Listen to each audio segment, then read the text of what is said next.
Horse Tales is proudly brought to you by the South Carolina Department of Agriculture. South Carolina, a true leader in the equine industry. Hey folks, welcome to Brock Griffith Part 2. We're not at the zoo, we're at Double G Zoo. And folks, we're going to bring you a show to crow about. Nothing you see today is going to be bad. It'll be one of the doggonest best shows you've ever seen. Folks, nothing could be finer to be up here in North Carolina with the PD Cowboy and some good friends and looking for Part 2 of a good gun horse I'm looking to ride, Hooch. All my life, I've been obsessed with horses. I was curious and wanted to see other people's love for their horses and their stories. I'm David Grant, the PD Cowboy, and along with some incredible horse owners, I want to share the story of horses and the people that have a passion for them.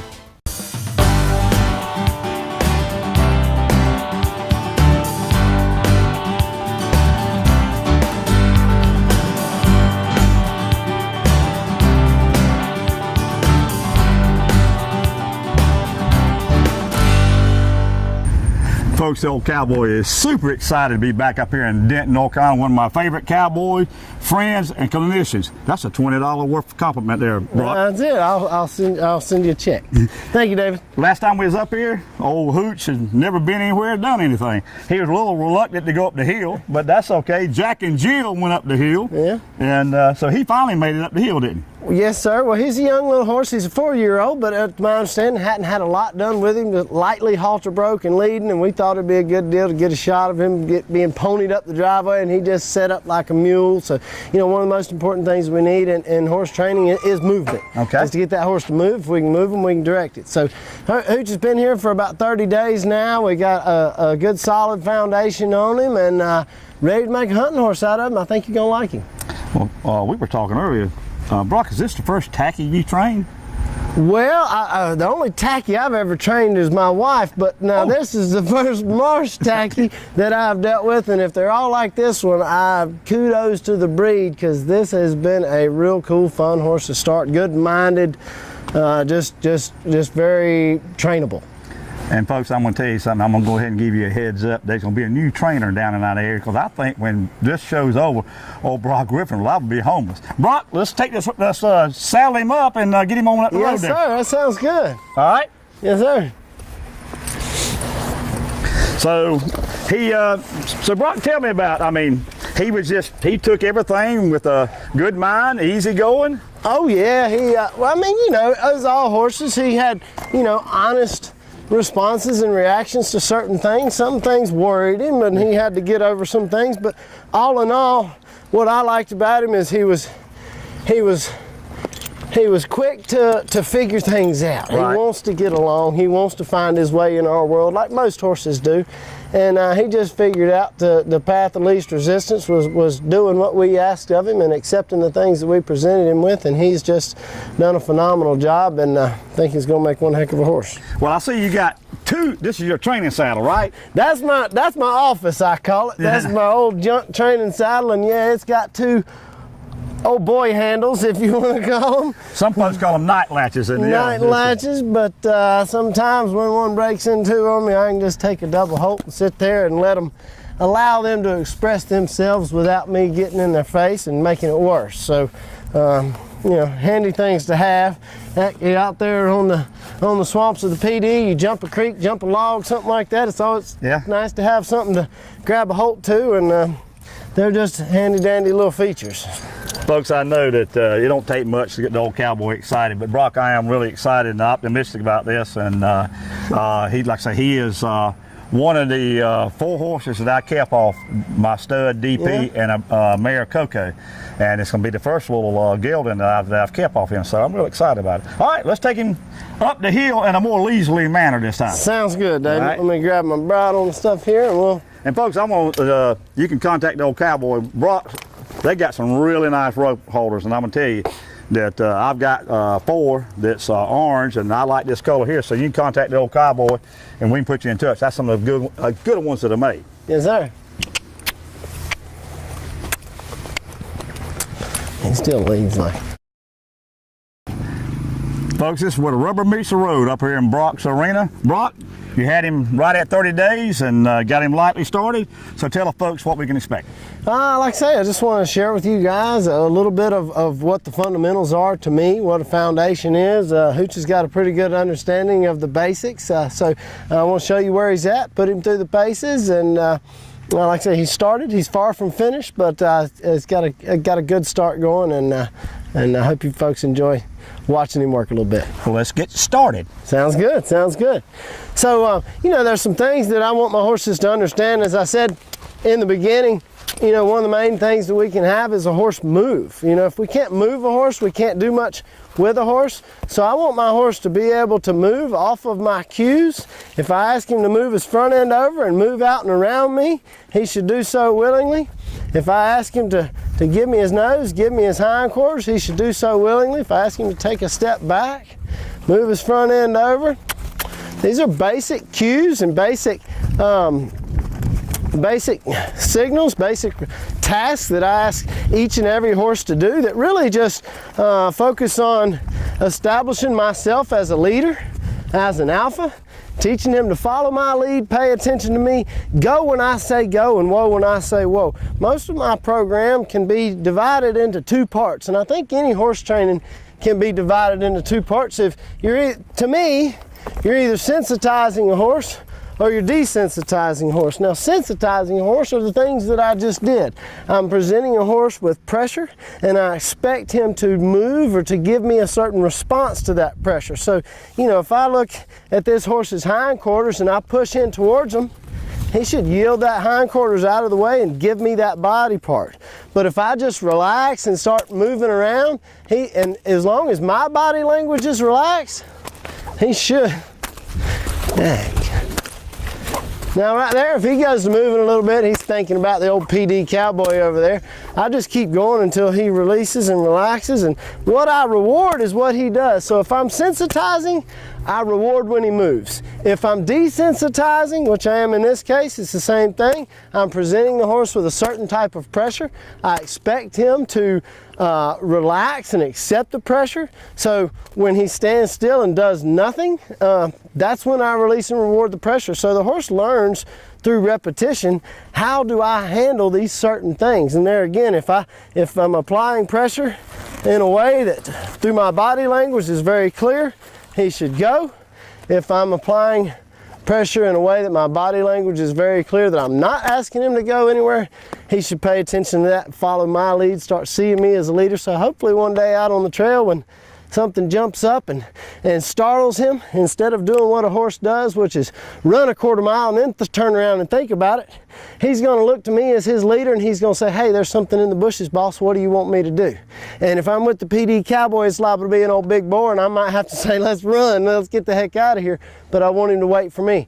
But if it's just a deer or something, I want him to stand and take it and handle that shot, then I want him to look to me. If I'm relaxed and I'm calm, and if I'm not asking him to go, he should follow my lead.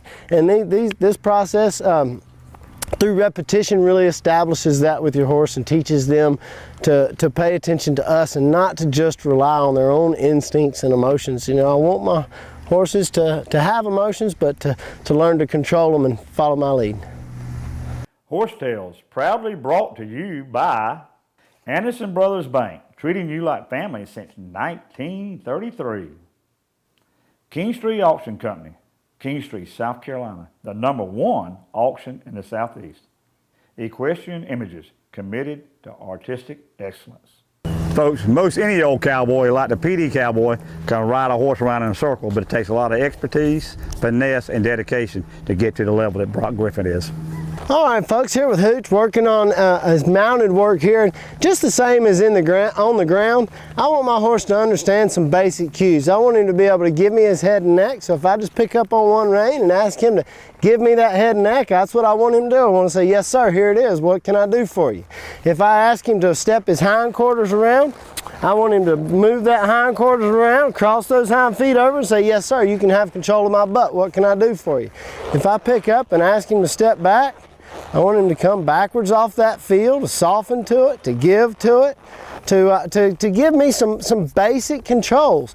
If I want to, as I continue, I can move that into going forwards.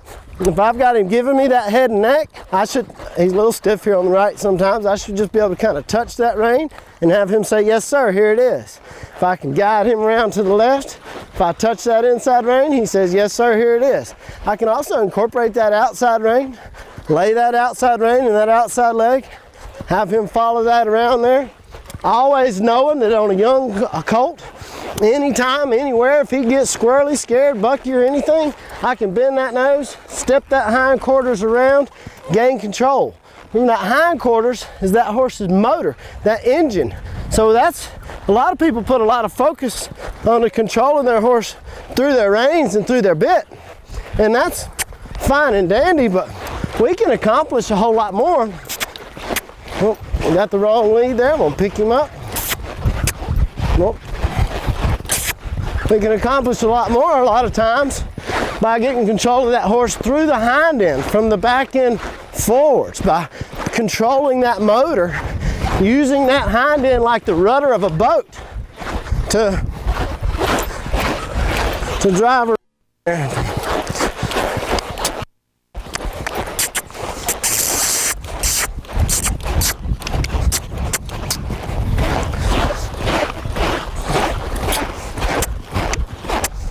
We can incorporate, drop the trot, pick him up here, move him over. If he gets off my legs, I can do things like simple lead changes, leg yields, moving up into the side pass, things like that. If he's following my energy, like I talked about in the groundwork, as long as my energy is up and I'm moving, he should go. When my energy comes down, he should come down. When my energy stops, he can stop. I don't have to use the reins.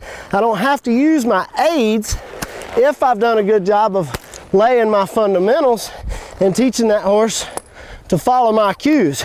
Go when I say go, whoa when I say whoa, turn left, turn right, follow my lead. Thank you very much. Brock, you standing up on that horse just kind of brings back my conversation down here with Richard, the cameraman, that I'm 60, getting a little older, got run over by a darn old bull hog about 2 months ago, so I'm learning my limitations, but seems like you didn't have much trouble. I was impressed with only 30 days. Well, I tell you what, David, I know exactly what you mean. I'm getting up in age too. Broke my neck, broke my back, and had lots of injuries. So I'm getting too old for that too. But old Hooch is a good horse. But I tell you what, I've been working on something. Just started here the past day or two, working on a little something extra with Hooch. And you know, like you said, sometimes we get out there in the swamp and we might have to get off and have a hard time getting back on if we've been beat up or anything like that. So I've been working on teaching Hooch how to pick us up. You know, I got a mounting block here, but you could use an old stump, a cypress knee, a hill, a bank, anything like that. And what I want to do is be able to pick up and cue him to step his body over towards me. I'm using a flag here right now, but as we progress and as he gets better with this, you should be able to do that with just your finger. Just say, hey, come here, you know, and he'll side pass right over to that stump or that hill or whatever it is, and he'll stand there patiently and let the old PD cowboy climb aboard and ride on out. Folks, joining me now is Willow Griffith. Last time up on part one, she showed me that she was Robin Hood on horseback and did a little bit of that. We talked about Roman riding, and you'd had a previous injury. So today, you can kind of show us what it's done. I had a quick question when you come in. You got one horse on one side, a little taller than this one. You give me a quick little tidbit. What was that? Well, when you're doing Roman riding, when you're riding around the arena, the outside horse tends to get smaller than the other because he leans out. So it tends to even them out a little bit so they come even because he's smaller than the other one when they lean out. And there you go. You heard it from Willow Griffith for number one. So folks, getting ready to do some Roman riding. Roman numeral number one.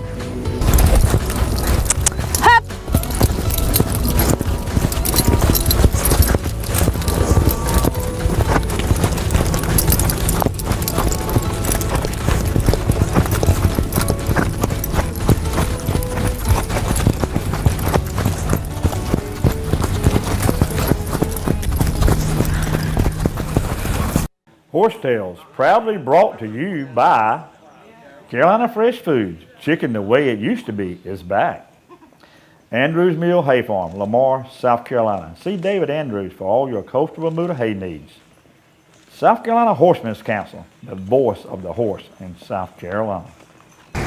Folks, that was a great little simulation of what you can expect out of hooch in the future. When you see us again, Brock and I will be in the swamps of the Great PD River. Come right along with us.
Well, folks, we told you he's going to have old Hooch back in the swamp with Brock, and today, Brock, we had you back down. Appreciate having you down here. And how'd he do?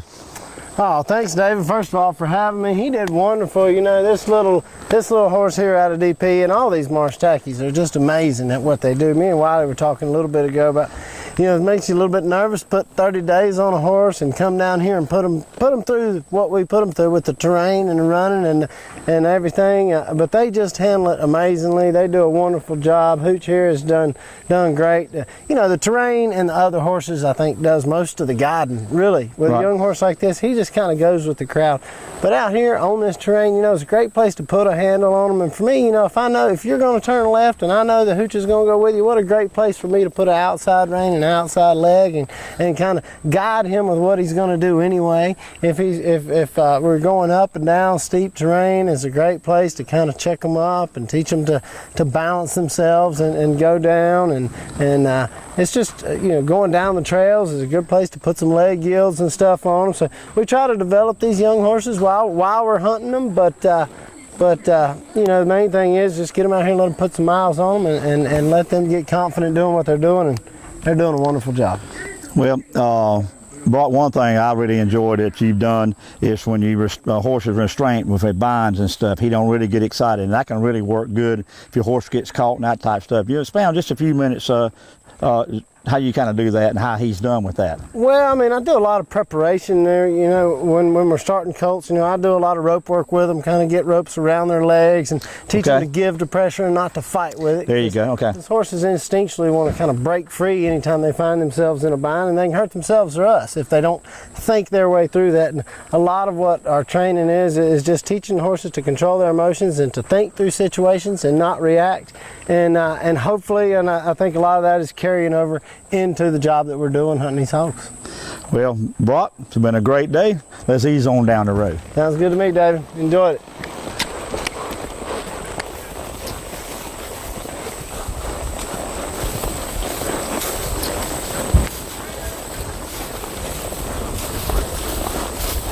Folks, a great day up here in Denton, North Carolina with Brock Griffith and his family, and what a privilege. First time I sat on the back of this little horse, folks, and like I say, you know my passion is horses and my knowledge is chickens, but today I learned a little bit about what it takes to get a horse started, and like I say, once again, what a privilege to be on the back of this horse for the first time.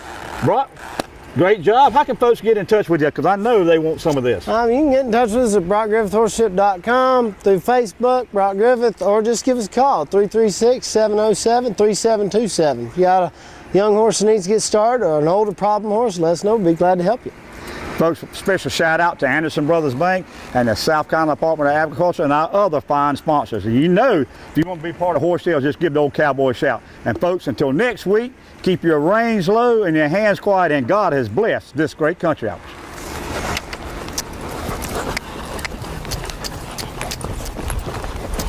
This way, this way, this way, this way, this way. is away.